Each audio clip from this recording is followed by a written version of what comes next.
श्री परमात्मने नमः। नमस्ते दोस्तों, भगवत गीता की इस यात्रा में आपका स्वागत है, अभिनंदन है। आज हम भगवत गीता के 5वें अध्याय के 26वें श्लोक में प्रवेश करेंगे। तो चलिए प्रारंभ करते हैं।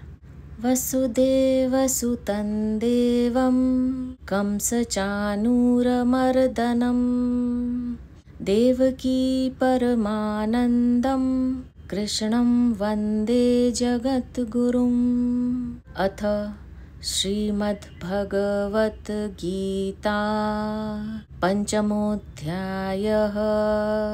श्रीभगवान् उवाच कामक्रोधवियुक्तानां यतीनां यतचेतसाम् अभितो ब्रह्मनिर्वाणं वर्तते विदितात्मनाम्। श्री भगवान बोले, काम क्रोध से सर्वथा रहित जीते हुए मन वाले और स्वरूप का साक्षात्कार किए हुए सांख्य योगियों के लिए सब ओर से शरीर के रहते हुए अथवा शरीर छूटने के बाद निर्वाण ब्रह्म परिपूर्ण है। काम क्रोध वियुक्तानाम यतीनाम। भगवान इन पदों से यह स्पष्ट कर रहे हैं कि सिद्ध महापुरुष में काम क्रोध आदि के दोषों की गंध भी नहीं रहती। काम क्रोध आदि दोष उत्पत्ति विनाशशील असत पदार्थों यानी शरीर, इंद्रियां, मन, बुद्धि आदि के संबंध से उत्पन्न होते हैं। सिद्ध महापुरुष को उत्पत्ति विनाश रहित सत तत्व में अपनी स्वाभाविक स्थिति का अनुभव हो जाता है। अतः उत्पत्ति विनाशशील असत पदार्थों से उसका संबंध सर्वथा नहीं रहता। उसके अनुभव में अपने कहलाने वाले शरीर, अंतःकरण सहित संपूर्ण संसार के साथ अपना संबंध का सर्वथा अभाव हो जाता है। अतः उसमें काम क्रोध आदि विकार कैसे उत्पन्न हो सकते हैं? यदि काम क्रोध सूक्ष्म रूप से भी हों तो अपने को जीवन मुक्त मान लेना भ्रम है। उत्पत्ति विनाशशील वस्तुओं की इच्छा को काम कहते हैं। काम अर्थात कामना अभाव में पैदा होती है। अभाव सदैव असत में रहता है। सत स्वरूप में अभाव है ही नहीं, परंतु जब स्वरूप असत से तादात्म्य कर लेता है तब असत अंश के अभाव को वह अपने में मान लेता है। अपने में अभाव मानने से ही कामना पैदा होती है और कामना पूर्ति में बाधा लगने पर क्रोध आ जाता है। इस प्रकार स्वरूप में कामना न होने पर भी तादात्म्य के कारण अपने में कामना की प्रतीति होती है, परंतु जिनका तादात्म्य नष्ट हो गया है और स्वरूप में स्वाभाविक स्थिति का अनुभव हो गया है, उन्हें स्वयं में असत के अभाव का अनुभव हो ही कैसे सकता है। साधन करने से काम क्रोध कम होते हैं, ऐसा साधकों का अनुभव है। जो चीज कम होने वाली होती है वह मिटने वाली होती है। अतः जिस साधन से ये काम क्रोध कम होते हैं उसी साधन से ये मिट भी जाते हैं। साधन करने वालों को यह अनुभव होता है, एक, काम क्रोध आदि दोष पहले जितनी जल्दी आते थे उतनी जल्दी अब नहीं आते। दूसरा, पहले जितने वेग से आते थे उतने वेग से अब नहीं आते। और तीसरा, पहले जितनी देर तक ठहरते थे उतनी देर तक अब नहीं ठहरते। कभी कभी साधक को ऐसा भी प्रतीत होता है कि काम क्रोध का वेग पहले से भी अधिक आ गया है। इसका पहला कारण है, साधन करने से भोग आसक्ति तो मिटती चली गई और पूर्ण अवस्था प्राप्त हुई नहीं। दूसरा कारण है, अंतःकरण शुद्ध होने से थोड़े काम क्रोध भी साधक को अधिक प्रतीत होते हैं। और तीसरा कारण है, कोई मन के विरुद्ध कार्य करता है तो वह साधक को बुरा लगता है, पर साधक उसकी परवाह नहीं करता। बुरा लगने के भाव का भीतर संग्रह होता रहता है। फिर अंत में थोड़ी सी बात पर भी जोर से क्रोध आ जाता है, क्योंकि भीतर जो संग्रह हुआ था वह एक साथ बाहर निकलता है। इससे दूसरे व्यक्ति को भी आश्चर्य होता है कि इतनी थोड़ी सी बात पर इसे इतना क्रोध कैसे आ गया। कभी कभी वृत्तियां ठीक होने से साधक को ऐसा प्रतीत होता है कि मेरी पूर्ण अवस्था हो गई है, परंतु वास्तव में जब तक पूर्ण अवस्था का अनुभव करने वाला है तब तक व्यक्तित्व बना रहने से पूर्ण अवस्था हुई नहीं। यतः चेतसाम। जब तक असत का संबंध रहता है तब तक मन वश में नहीं होता। असत का संबंध सर्वथा न रहने से महापुरुषों का कहलाने वाला मन स्वतः वश में रहता है। अभी तो ब्रह्म निर्वाणम वर्तते विदितात्मनाम। अपने स्वरूप का वास्तविक बोध हो जाने से उन महापुरुषों को यहाँ विदित आत्मनाम कहा गया है। तात्पर्य है कि जिस उद्देश्य को लेकर मनुष्य जन्म हुआ है और मनुष्य जन्म की इतनी महिमा गाई गई है, उसको उन्होंने प्राप्त कर लिया है। शरीर के रहते हुए अथवा शरीर छूटने के बाद नित्य निरंतर वे महापुरुष शांत ब्रह्म में स्थित रहते हैं। जैसे भिन्न भिन्न क्रियाओं को करते समय साधारण मनुष्यों की शरीर में स्थिति की मान्यता निरंतर रहती है, ऐसे ही भिन्न भिन्न क्रियाओं को करते समय उन महापुरुषों की स्थिति निरंतर एक ब्रह्म में ही रहती है। उनके इस स्वाभाविक स्थिति में कभी थोड़ा सा भी अंतर नहीं आता, क्योंकि जिस विभाग में क्रियाएं होती हैं उस विभाग यानी असत से उनका कोई संबंध ही नहीं रहा। अब आगे के 2 श्लोकों में भगवान यह बताते हैं कि जिस तत्व को ज्ञान योगी और कर्म योगी प्राप्त करता है उसी तत्व को ध्यान योगी भी प्राप्त कर सकता है। स्पर्शान कृत्वा बहिर्बाह्यान चक्षुश्चैवान्तरे भ्रुवोः प्राणापानौ समौ कृत्वा नासाभ्यन्तरचारिणौ यतेन्द्रियमनोबुद्धिः मुनिर्मोक्षपरायणः विगतेच्छाभयक्रोधो यः सदा मुक्त एव सः। श्री भगवान बोले, बाहर के पदार्थों को बाहर ही छोड़कर और नेत्रों की दृष्टि को भौहों के बीच में स्थित करके तथा नासिका में विचरने वाले प्राण और अपान वायु को सम करके जिसकी इंद्रियां, मन और बुद्धि अपने वश में है, जो केवल मोक्ष प्रायण है तथा जो इच्छा, भय और क्रोध से सर्वथा रहित है, वह मुनि सदा मुक्त ही है। स्पर्शान कृत्वा बहिर्बाह्यान, परमात्मा के सिवाय सब पदार्थ बाह्य हैं। बाह्य पदार्थों को बाहर ही छोड़ देने का तात्पर्य है कि मन से बाह्य विषयों का चिंतन न करें। बाह्य पदार्थों के संबंध का त्याग कर्म योग में सेवा के द्वारा और ज्ञान योग में विवेक के द्वारा किया जाता है। यहाँ भगवान ध्यान योग के द्वारा बाह्य पदार्थों से संबंध विच्छेद की बात कर रहे हैं। ध्यान योग में एकमात्र परमात्मा का ही चिंतन होने से बाह्य पदार्थों से विमुखता हो जाती है। वास्तव में बाह्य पदार्थ बाधक नहीं है, बाधक है इनसे राग पूर्वक माना हुआ अपना संबंध। इस माने हुए संबंध का त्याग करने में ही इन पदों का तात्पर्य है। चक्षुश्चैवान्तरे भ्रुवोः, यहाँ भ्रुवोः अंतरे पदों से दृष्टि को दोनों भौहों के बीच में रखना अथवा दृष्टि को नासिका के अग्र भाग पर रखना। गीता 6 अध्याय का 13वां श्लोक। ये दोनों ही अर्थ लिए जा सकते हैं। ध्यान काल में नेत्रों को सर्वथा बंद रखने से लय दोष अर्थात निद्रा आने की संभावना रहती है और नेत्रों को सर्वथा खुला रखने से सामने दृश्य रहने से विक्षेप दोष आने की संभावना रहती है। इन दोनों प्रकार के दोषों को दूर करने के लिए आधे मुंदे हुए नेत्रों की दृष्टि को दोनों भौहों के बीच स्थापित करने के लिए कहा गया है। प्राणापानौ समौ कृत्वा नासाभ्यंतरचारिणौ, नासिका से बाहर निकलने वाली वायु को प्राण और नासिका के भीतर जाने वाली वायु को अपान कहते हैं।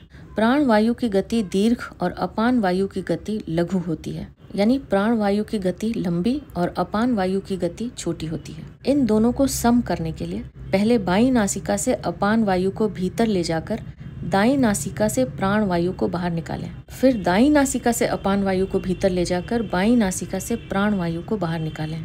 इन सब क्रियाओं में बराबर समय लगना चाहिए। इस प्रकार लगातार अभ्यास करते रहने से प्राण और अपान वायु की गति सम, शांत और सूक्ष्म हो जाती है। जब नासिका के बाहर और भीतर तथा कंठ आदि देश में वायु के स्पर्श का ज्ञान न हो, तब समझना चाहिए कि प्राण अपान की गति सम हो गई है। इन दोनों की गति सम होने पर लक्ष्य परमात्मा रहने से मन से स्वाभाविक ही परमात्मा का चिंतन होने लगता है। ध्यान योग में इस प्राणायाम की आवश्यकता होने से ही इसका इन पदों में उल्लेख किया गया है। यतेन्द्रिय मनोबुद्धि ही, प्रत्येक मनुष्य में एक तो इंद्रियों का ज्ञान रहता है और एक बुद्धि का ज्ञान। इंद्रियां और बुद्धि दोनों के बीच में मन का निवास है। मनुष्य को देखना यह है कि उसके मन पर इंद्रियों के ज्ञान का प्रभाव है या बुद्धि के ज्ञान का प्रभाव है अथवा आंशिक रूप से दोनों के ज्ञान का प्रभाव है। इंद्रियों के ज्ञान में संयोग का प्रभाव पड़ता है और बुद्धि के ज्ञान में परिणाम का। जिन मनुष्य के मन पर केवल इंद्रियों के ज्ञान का प्रभाव है वे संयोग जन्य सुख भोग में ही लगे रहते हैं, और जिनके मन पर बुद्धि के ज्ञान का प्रभाव है वे परिणाम की ओर दृष्टि रहने से सुख भोग का त्याग करने में समर्थ हो जाते हैं। न तेषु रमते बुधः, गीता 5वें अध्याय का 22वां श्लोक। प्रायः साधक के मन पर आंशिक रूप से इंद्रियों और बुद्धि दोनों के ज्ञान का प्रभाव रहता है। उनके मन में इंद्रियों तथा बुद्धि के ज्ञान का द्वंद्व चलता रहता है, इसलिए वे अपने विवेक को महत्व नहीं दे पाते और जो करना चाहते हैं उसे कर भी नहीं पाते। यह द्वंद्व ही ध्यान में बाधक है। अतः यहाँ मन, बुद्धि तथा इंद्रियों को वश में करने का तात्पर्य है कि मन पर केवल बुद्धि के ज्ञान का प्रभाव रह जाए, इंद्रियों के ज्ञान का प्रभाव सर्वथा मिट जाए। मुनिर्मोक्ष परायणः, परमात्म प्राप्ति करना ही जिसका लक्ष्य है, ऐसे परमात्म स्वरूप का मनन करने वाले साधक को यहाँ मोक्ष परायणः कहा गया है। परमात्म तत्व सब देश काल आदि में परिपूर्ण होने के कारण सदा सर्वथा सबको प्राप्त ही है, परंतु दृढ़ उद्देश्य न होने के कारण ऐसे नित्य प्राप्त तत्व की अनुभूति में देरी हो रही है।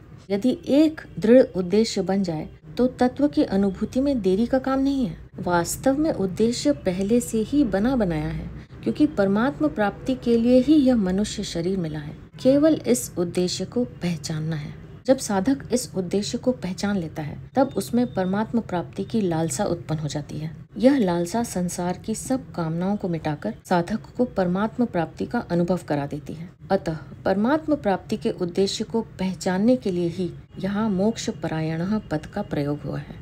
कर्म योग, सांख्य योग, ध्यान योग, भक्ति योग आदि सभी साधन में एक दृढ़ निश्चय या उद्देश्य की बड़ी आवश्यकता है। यदि अपने कल्याण का उद्देश्य ही दृढ़ नहीं होगा तो साधन से सिद्धि कैसे मिलेगी। इसलिए यहाँ मोक्ष परायणः पद से ध्यान योग में दृढ़ निश्चय की आवश्यकता बताई गई है। विगतेच्छा भय क्रोधो यह, अपनी इच्छा की पूर्ति में बाधा देने वाले प्राणी को अपने से सबल मानने पर उससे भय होता है और निर्बल मानने से उस पर क्रोध आता है। ऐसे ही जीने की इच्छा रहने पर मृत्यु से भय होता है और दूसरों से अपनी इच्छा पूर्ति करवाने तथा दूसरों पर अपना अधिकार जमाने की इच्छा से क्रोध होता है। अतः भय और क्रोध होने में इच्छा ही मुख्य है। यदि मनुष्य में इच्छा पूर्ति का उद्देश्य न रहे, प्रत्युत एकमात्र परमात्म प्राप्ति का उद्देश्य रह जाए, तो भय क्रोध सहित इच्छा का सर्वथा अभाव हो जाता है।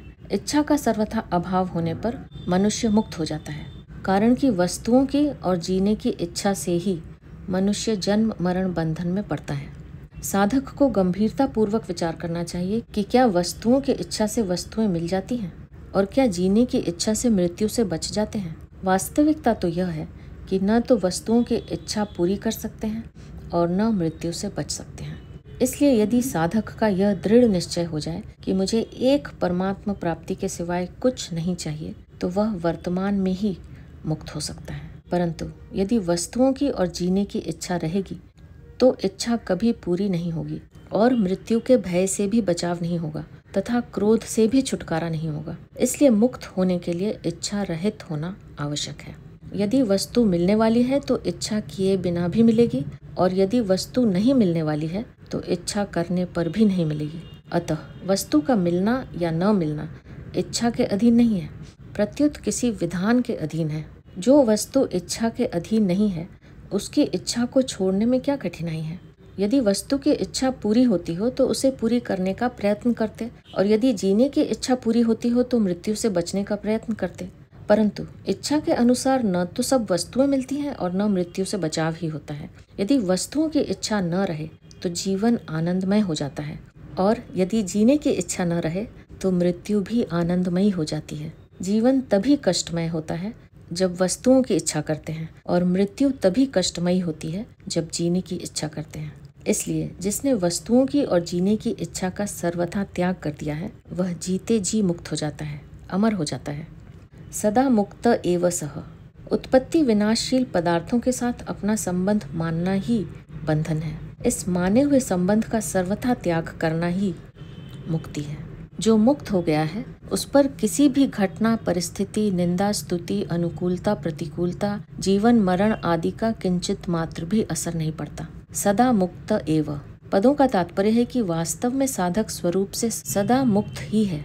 केवल उत्पन्न और नष्ट होने वाली वस्तुओं से अपना संबंध मानने के कारण उसे अपने मुक्त स्वरूप का अनुभव नहीं हो रहा है। संसार से माना हुआ संबंध मिटते ही स्वतः सिद्ध मुक्ति का अनुभव हो जाता है। यहाँ परिशिष्ट भाव यह है कि बाहर के पदार्थों को बाहर ही छोड़ने का तात्पर्य है स्वयं को शरीर से अलग कर लेना, कि शरीर मैं नहीं हूँ, शरीर मेरा नहीं है और मेरे लिए नहीं है। ये तीन बातें प्रत्येक साधक को माननी ही पड़ेंगी, चाहे वह किसी भी योग मार्ग से क्यों न चले। शरीर के साथ अपना कोई संबंध न माने तो मुक्ति स्वतः सिद्ध है। पहले 24वें श्लोक में अंतः शब्द आया था, इसलिए यहाँ बाह्य शब्द दिया है। वास्तव में बाह्य कोई वस्तु नहीं है, प्रत्युत केवल वृत्ति है। बाह्य शब्द का प्रयोग दूसरी सत्ता मानकर ही होता है, जबकि वास्तव में सत्ता एक ही है। स्पर्शान कृत्वा बहिर्बाह्यान पदों का तात्पर्य है कि एक तत्व के सिवाय दूसरी किसी सत्ता की मान्यता न रहे। भगवान ने योग निष्ठा और सांख्य निष्ठा का वर्णन करके दोनों के लिए उपयोगी ध्यान योग का वर्णन किया। अब आगे के श्लोक में भगवान सुगमता पूर्वक कल्याण करने वाली भगवन निष्ठा का वर्णन करते हैं। भोक्तारं यज्ञ तपसां सर्वलोक महेश्वरं सुहृदं सर्वभूतानां ज्ञात्वा मां शांतिमृच्छति। श्री भगवान बोले, मुझे सब यज्ञों और तपों का भोक्ता, संपूर्ण लोकों का महान ईश्वर तथा संपूर्ण प्राणियों का सुहृद, स्वार्थ रहित, दयालु और प्रेमी जानकर भक्त शांति को प्राप्त हो जाता है। भोक्तारम यज्ञ तपसाम, जब मनुष्य कोई शुभ कर्म करता है तब वह जिनसे शुभ कर्म करता है उन शरीर, इंद्रियां, मन, बुद्धि, पदार्थ आदि को अपना मानता है, और जिसके लिए शुभ कर्म करता है उसे उस कर्म का भोक्ता मानता है। जैसे किसी देवता की पूजा की तो उस देवता को पूजा रूप कर्म का भोक्ता मानता है, किसी की सेवा की तो उसे सेवा रूप कर्म का भोक्ता मानता है, किसी भूखे व्यक्ति को अन्न दिया तो उसे अन्न का भोक्ता मानता है आदि। इस मान्यता को दूर करने के लिए भगवान इन पदों में कहते हैं कि वास्तव में संपूर्ण शुभ कर्मों का भोक्ता मैं ही हूँ, कारण कि प्राणी मात्र के हृदय में भगवान ही विद्यमान है। इसलिए किसी का पूजन करना, किसी को अन्न जल देना, किसी को मार्ग बताना आदि जितने भी शुभ कर्म हैं, उन सब का भोक्ता भगवान को ही मानना चाहिए। लक्ष्य भगवान पर ही रहना चाहिए, प्राणी पर नहीं। 9वें अध्याय के 24वें श्लोक में भी भगवान ने अपने को संपूर्ण यज्ञों का भोक्ता बताया है। अहम ही सर्व यज्ञा नाम भोक्ता। दूसरी बात यह है कि जिनसे शुभ कर्म किए जाते हैं वे शरीर, इंद्रियां, मन, बुद्धि, पदार्थ आदि अपने नहीं हैं, प्रत्युत भगवान के हैं। उनको अपना मानना भूल ही है। उनको अपना मानकर अपने लिए शुभ कर्म करने से मनुष्य स्वयं उन कर्मों का भोक्ता बन जाता है। अतः भगवान कहते हैं कि तुम संपूर्ण शुभ कर्मों को अपने लिए कभी मत करो, केवल मेरे लिए ही करो। ऐसा करने से तुम उन कर्मों के फलभागी नहीं बनोगे और तुम्हारा कर्मों से संबंध विच्छेद हो जाएगा। कामना से ही संपूर्ण अशुभ कर्म होते हैं। कामना का त्याग करके केवल भगवान के लिए ही सब कर्म करने चाहिए।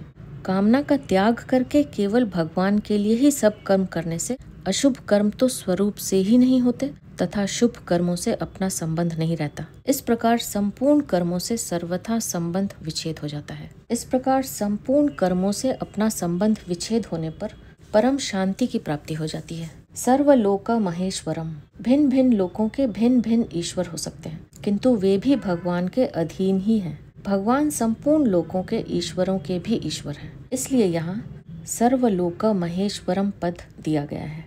तात्पर्य यह है कि संपूर्ण सृष्टि के एकमात्र स्वामी भगवान ही हैं।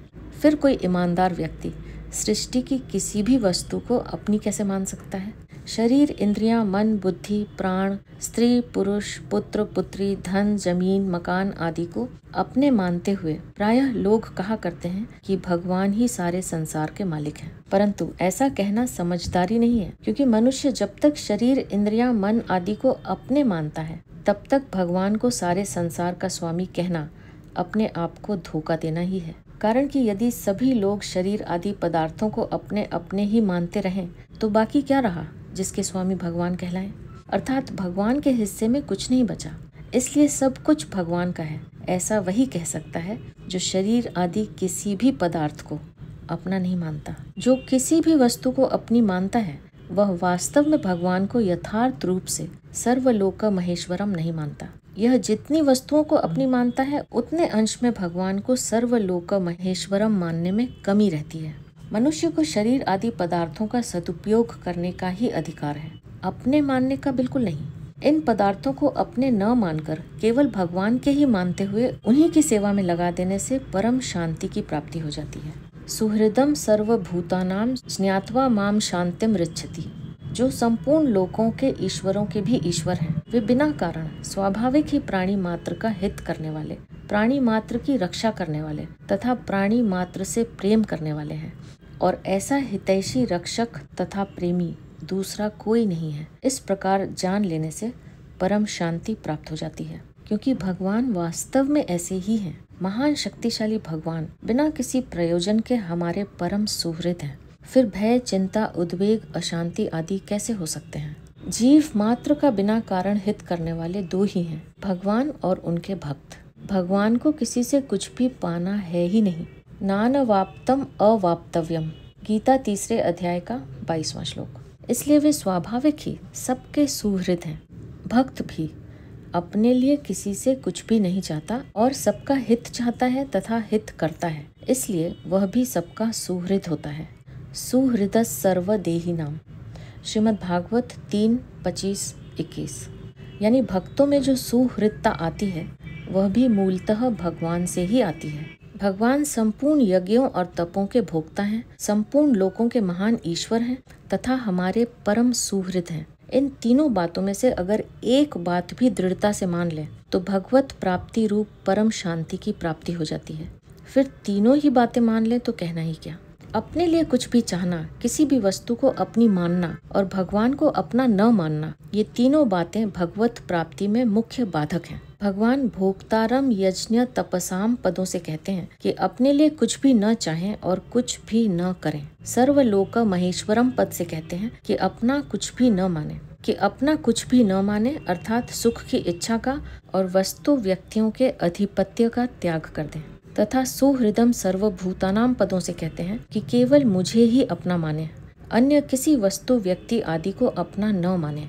इन तीनों में से एक बात भी मान लेने से शेष बातें स्वतः आ जाती हैं, भगवत प्राप्ति हो जाती है। अपने लिए सुख की इच्छा का त्याग तभी होता है जब मनुष्य किसी भी प्राणी पदार्थ को अपना न माने। जब तक किसी भी पदार्थ को अपना मानता है तब तक वह बदले में सुख चाहेगा ही। सुख की इच्छा के त्याग से ममता का त्याग और ममता के त्याग से सुख की इच्छा का त्याग होता है।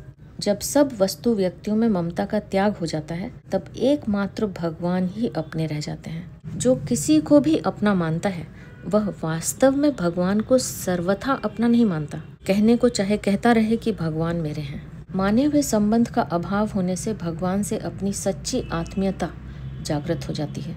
तात्पर्य यह निकला कि चाहे सुख की इच्छा का त्याग हो जाए, चाहे ममता का अभाव हो जाए, चाहे भगवान में सच्ची आत्मीयता हो जाए, इसके होते ही परम शांति का अनुभव हो जाएगा। कारण कि एक भी भाव दृढ़ होने पर अन्य भाव भी साथ में आ ही जाते हैं। एक तो कर्म करना चाहिए और दूसरा कर्म करने की विद्या आनी चाहिए।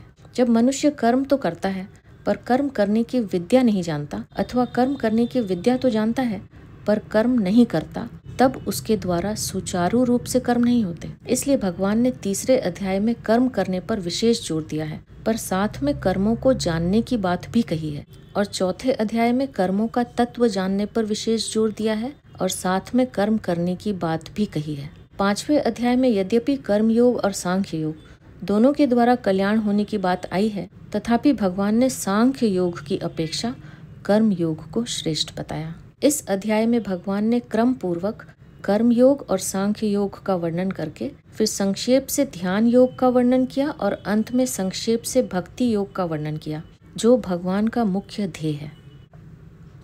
ओम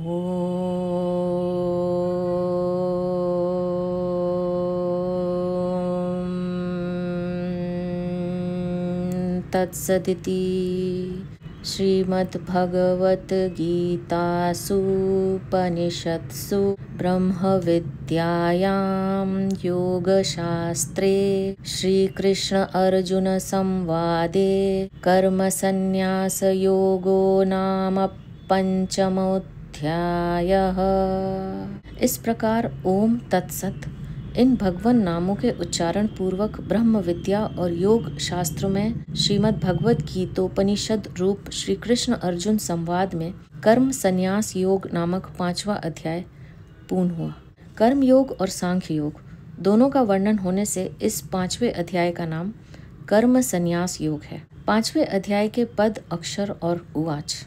इस अध्याय में अथ पंचमोऽध्यायः के 3, अर्जुन उवाच आदि पदों के 4, श्लोकों के 352 और पुष्पिका के 13 पद हैं। इस प्रकार संपूर्ण पदों का योग 372 है। इस अध्याय में अथ पंचमोऽध्यायः के 7, अर्जुन उवाच आदि पदों के 13, श्लोकों के 928 और पुष्पिका के 48 अक्षर हैं। इस प्रकार संपूर्ण अक्षरों का योग 996 है। इस अध्याय के सभी श्लोक 32 अक्षरों के हैं। इस अध्याय में 2 उवाच हैं, एक अर्जुन उवाच और एक श्री भगवान उवाच।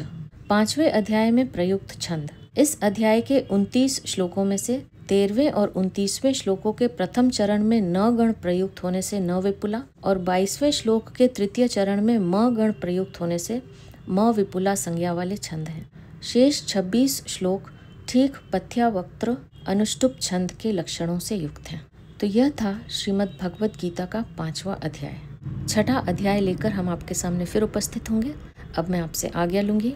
आप अपना ध्यान रखिए, हमेशा खुश रहिए, मुस्कुराते रहिए। आपका बहुत बहुत धन्यवाद। ओम श्री परमात्मने नमः।